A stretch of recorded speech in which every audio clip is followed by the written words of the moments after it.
tout le monde, j'espère que vous allez bien. Aujourd'hui, je voulais vous parler de mon December Daily. Donc, j'avais choisi ce classeur de Simple Story avec la collection donc Rustic Christmas. J'ai préparé également pour vous montrer une petite idée de page December Daily aujourd'hui. J'ai préparé des petits die cuts que j'ai mis dans ma petite barquette et puis des petites cartes. Voilà. J'ai aussi préparé sur un papier aquarelle, déjà je me suis fait ce petit globe, c'est un tampon de la marque Stampin' Bella qui s'appelle Design a Globe avec 3 petits décors à l'intérieur. Voilà, moi j'ai choisi les 2 petits cerfs qui sont super mignons. Et puis j'ai travaillé donc avec des die cuts dans les teintes de blanc, donc toujours de Simple Story. J'ai également réalisé des fonds à la gel presse avant-hier soir, donc je me suis fait toute une série comme ça de fonds gel presse pour Noël. Et puis j'ai travaillé essentiellement avec des tampons en bois. Donc n'ayez pas peur d'utiliser vos jolis tampons en bois pour faire de la gel presse. Il faut tout simplement les nettoyer avec un petit peu d'eau savonneuse et puis un petit chiffon en microfibre et puis les nettoyer de suite et les tampons ne sont pas du tout endommagés par la peinture acrylique. Donc n'ayez pas peur, vous pouvez vraiment faire des essais avec ces tampons en bois. Là, j'ai réalisé des fonds plutôt sur le thème rouge et vert, voilà, vert clair, un petit peu gris là. Ensuite, j'ai fait une petite collection de papier dans les couleurs plutôt violine bleutée avec les superbes tampons flocons. Donc là, il y a les flocons de Florilège et des flocons de Art by Marlène. Ce sont des petits tampons clear.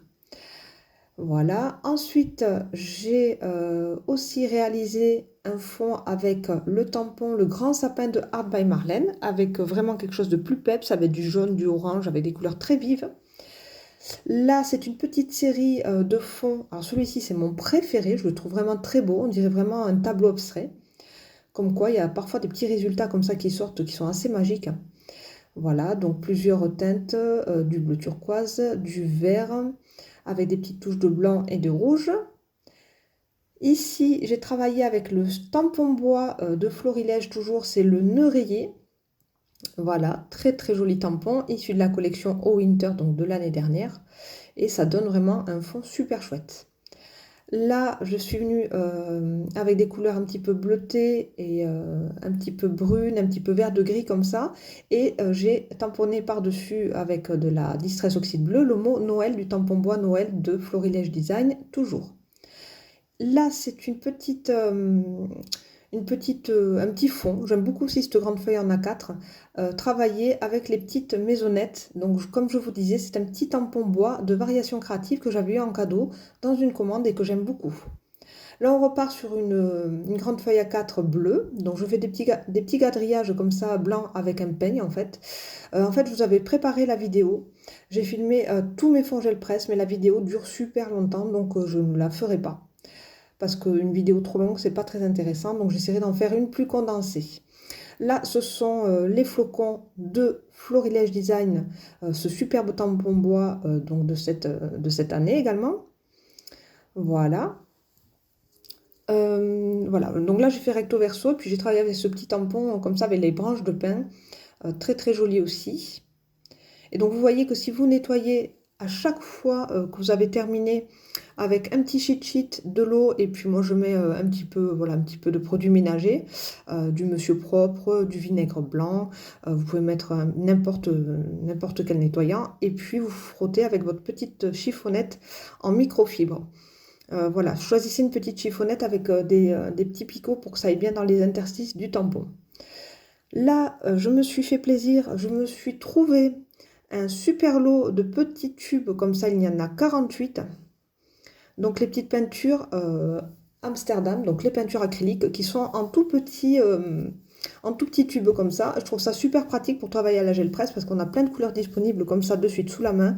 Et puis bon, ce sont des peintures acryliques que j'adore, ce sont mes chouchoutes. Vous voyez par rapport à un tube de taille normale, hein, donc j'en ai plusieurs aussi. Mais comme ça me permet de tester les couleurs et puis voilà, de voir vraiment celles qui me plaisent et de les acheter en grand tube, pourquoi pas.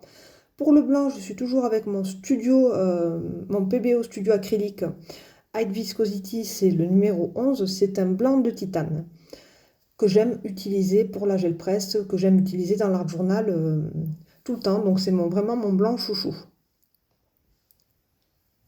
Allez, donc c'est parti. Je choisis de travailler avec ce petit fond que j'ai travaillé avec des couleurs vert sapin, vert émeraude, vert sapin, avec un petit dégradé et avec en fond des petites couronnes de Noël comme ça. Là, je décide donc de venir découper le fond avec la règle à la main pour que ça fasse un effet pas trop net. Et je viens le placer donc sur une petite feuille c'est un format un petit peu plus grand que format A5, c'est le format qui va dans mon classeur. Et donc c'est un papier Paint On blanc et je viens coller ce fond que j'ai réalisé donc sur un papier fin, un papier ordinaire. En fait, j'en réalise sur du papier Bristol, mais j'aime beaucoup aussi réaliser mes fonds gel presse sur du papier fin. Je trouve que c'est plus joli quand on veut s'en servir pour fond, pour faire des collages. Là, je vous montre un petit peu mon globe que j'ai réalisé avec mes peintures aquarelles extra fines. Donc, j'ai beaucoup travaillé avec le grid paint de Winsor & Newton. Et puis, j'ai également travaillé avec la couleur... alors, je vais vous dire, je sors mon petit nuancier pour le globe. Donc, j'ai travaillé aussi avec la couleur terre de sienne naturelle, la terre d'ombre naturelle. Et j'ai aussi travaillé avec la couleur jaune auréoline pour le socle du globe. Voilà pour les infos. Donc là, voilà pour les couleurs du globe. Je vous ferai peut-être une petite vidéo, si ça vous dit, une petite vidéo d'aquarelle pour réaliser justement cet effet vert par rapport au globe et puis le socle doré. Alors là, je viens, donc j'ai collé mon globe, voilà, je trouve qu'il ressort vraiment très bien sur le vert foncé. Et puis là, je choisis de travailler avec des die cuts, donc c'est les die cuts que je vous ai montré tout à l'heure de la collection Rustic Christmas. Et là, je choisis des die cuts plutôt dans les teintes de blanc et de vert. Voilà, pour rester, si vous voulez, dans les nuances du globe déjà, et puis du fond, gel presse. Je choisis ces petites feuilles de poinsettia, cette fois-ci, je les aime beaucoup en blanche, c'est très joli. Elles sont vraiment superbes, de superbes designs. Je choisis la petite écriture comme ça, où il y a marqué Cheer, très belle, très fine. Et puis la petite étiquette, vous avez vu, où il y a écrit Season's Best. Et puis voilà, je commence à faire l'assemblage. Donc je colle les éléments de fond, donc comme la grosse fleur avec la colle Sticky Glue. Donc je colle tous mes petits éléments comme ça. Pour les éléments un petit peu plus fins, j'utilise la petite colle de Art by Marlene. Voilà, et puis ici la petite étiquette, en fait il y a un petit panier avec des œufs sur l'étiquette à droite, donc je viens la cacher sous la fleur puisque ça ne me plaît pas et c'est pas du tout en rapport avec ma page, mais je mets bien le côté droit comme ça avec la petite étiquette. Vous voyez que la petite colle de Marlène, pardon, pour vraiment faire des collages très fins, elle est super pratique, je me répète, mais c'est vrai qu'elle est vraiment super cette colle. Voilà, donc tout est collé et vous avez vu que mon dernier die cut poinsettia, je l'ai fait avec du scotch double face avec une petite mousse pour créer une petite épaisseur et un petit relief. Là, je viens avec mon Posca blanc donc dessiner quelques petits flocons comme ça qui sembleraient tomber des fleurs, super jolis. Et puis, je crée comme ça un petit tapis de neige.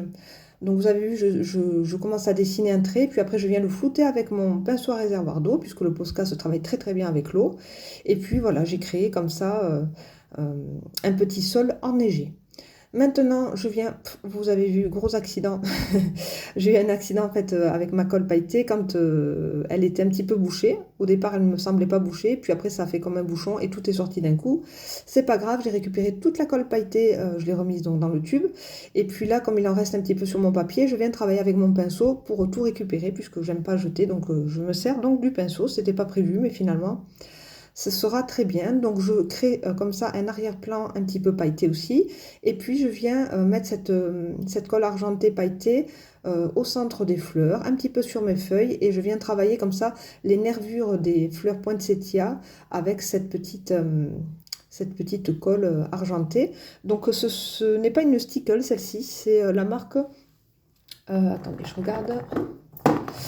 Oui, donc c'est pas, là c'est Rayer, c'est pas Ranger, c'est Rayer, c'est la Glitter Glue. Donc vous pouvez en trouver un petit peu partout dans vos magasins de loisirs créatifs.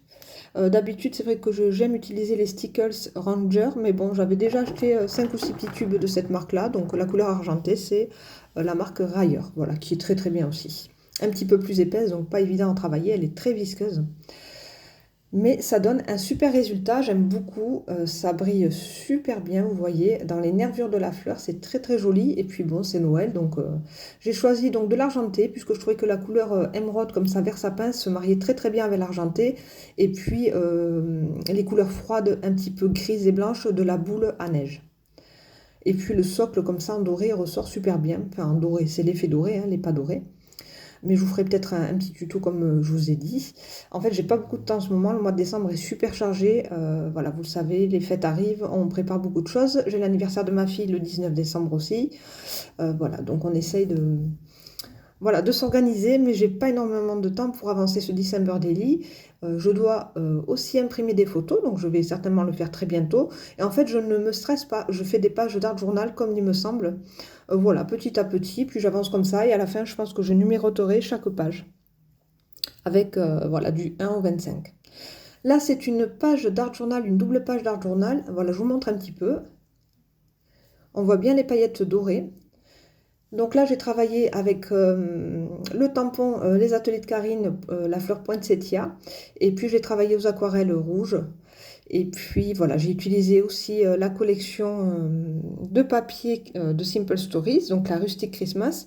Et j'ai également utilisé une collection de papier que j'aime beaucoup qui s'appelle Christmas Time. C'est la marque Craft O'Clock. Voilà. Pour les papiers utilisés, voilà, je vous la montre là. Vous voyez, ça c'est un bloc que j'aime beaucoup. C'est un ensemble de papiers sur lequel j'ai craqué pour Noël. Et puis toujours ma collection Simple Story. J'ai également les petits washi tape comme ça de Simple Story, Rustic Christmas, qui sont super chouettes. Vous avez vu, je m'en suis servi sur la page de droite. Voilà. Là, j'ai plutôt travaillé des couleurs différentes, donc du jaune pâle, du gris, et puis l'effet bois. Voilà, que j'adore. J'aime beaucoup, beaucoup ces deux pages. Je pense que ce sont mes préférés. Cet oiseau absolument magnifique qui fait partie donc des éléments de ce bloc de papier de la marque Craft O'Clock, que vous pouvez peut-être, je ne sais pas si c'est encore disponible, parce que ça a été vite en rupture de stock sur le magasin La Centrale des Beaux-Arts. Voilà, pour l'oiseau, les boules, donc tout ça, ce sont des die cuts et j'ai travaillé un fond aux aquarelles. Pour cet effet bois, alors, il me faisait de l'œil depuis très très longtemps dans mon magasin Cultura. C'est un classeur d'embossage. Voilà, c'est sublime. C'est un classeur de la marque 6X en 3D. Il est absolument magnifique. Donc, d'abord, je l'ai fait sur mon papier Pantone et je l'ai travaillé au Distress Oxide, ce qui donne vraiment un effet bois assez bluffant. Et puis là, voilà, j'ai commencé à mettre quelques petites cartes que j'aimais bien dans mes petites pochettes, puisque le classeur était livré avec des petites pochettes plastifiées déjà. Et puis, je vais laisser la place pour y faire des petites checker box avec des petites paillettes, y intégrer donc pas mal de photos aussi, puisque j'en ai plein plein imprimé. Et puis, j'avance comme ça, sans me stresser, petit à petit. Voilà, là ça va être plutôt dans les verts. Donc celle-ci, je l'avais réalisée de ce côté pour qu'elle puisse épouser l'autre côté comme ça des petites cartes vertes. Donc je ne sais pas ce que je vais encore faire comme décor dans les petites cartes. Mais je l'aime beaucoup aussi, j'adore le vert et c'est vrai que ce vert sapin vert émeraude, il est super chouette. Voilà, voilà. Donc comme ça, je vous ai vraiment montré où j'en étais dans mon December Daily. On continuera donc des petites vidéos petit à petit pour vous montrer mon avancée. Et puis j'espère que ça vous aura inspiré. N'hésitez pas à mettre un j'aime, à vous abonner à ma chaîne. À bientôt.